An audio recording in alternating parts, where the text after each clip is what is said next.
দেখেন কি কয়, দেখেন আমরা সবুজ লাইটের কথা শুনে আমরা দুইবার শেখা গেছি। তিনবারের মধ্যে আমরা এর বাজারখানি বেসিকে লাভ দিয়ে আত্মহত্যা করবো।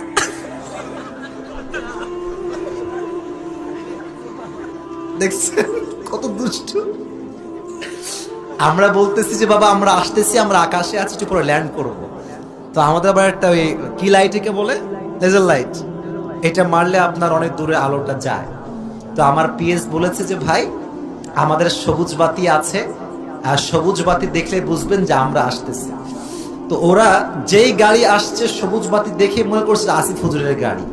তো পরে আমারে পায় না, গাড়ি থেকে ঠকে গিয়েছে। তো আমার ভয়েস পাঠাইছে, হুজুর এই সবুজ লাইট খুঁজতে গিয়ে দুইবার ছেঁকা খাইছি, আর যদি ছেঁকা এই ব্রিজ থেকে লাভ দিয়ে আত্মহত্যা করবো।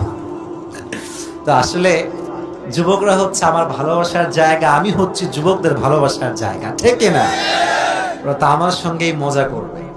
তো অনেক কমিটি আমাদেরকে অস্থির করে ফেলে, কোথায় আছি, কই আছি।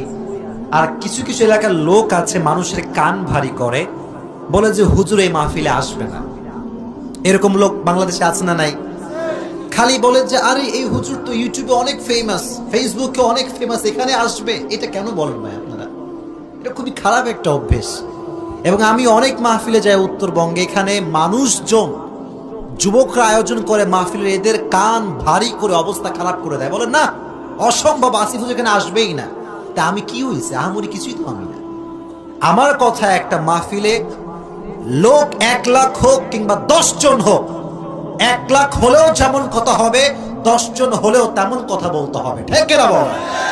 আমাদের ট্রেন্ড চেঞ্জ করতে হবে, চিন্তাধারা চেঞ্জ করতে হবে।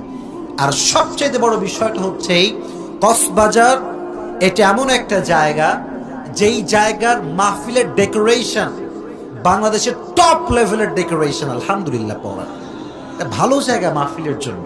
এই জন্য আমরা আসবো আপনাদের কাছে, কোন রকম বিশৃঙ্খলা করবেন না, মানুষের কান ভারী করবেন না, কমিটির চাপের মধ্যে থাকে এই কাজগুলো করলে। এই জন্য আল্লাহ তাআলা আমাদের সবাইকে সঠিক বুঝ দান করুক, সকলেই পড়া আমিন। এবং যে যুবকগুলো এত কষ্ট করে আয়োজন করেছে, আপনারা সবাই এই আয়োজন দেখে খুশি না বেজা? ওদের জন্য সবাই মন খুলে দোয়া করবেন তো ইনশাআল্লাহ। আমি প্রথমে ওদের জন্য দোয়া করি মন খুলে, আল্লাহ তাআলা ওদেরকে নেক হায়াত দান করুক, পড়া আমিন। ওদের মাধ্যমে আল্লাহ তাআলা ইসলামের কাজকে আঞ্জাম করার তৌফিক দান করুক, সকলে পড়া আমিন। আমার মাহফিল যতগুলো আমি করি বাংলাদেশে, তার 95% মাহফিল হচ্ছে যুব সমাজের মাহফিল, আলহামদুলিল্লাহ। যে যুবক একদিন গানের কনসার্ট আয়োজন করত, মমতা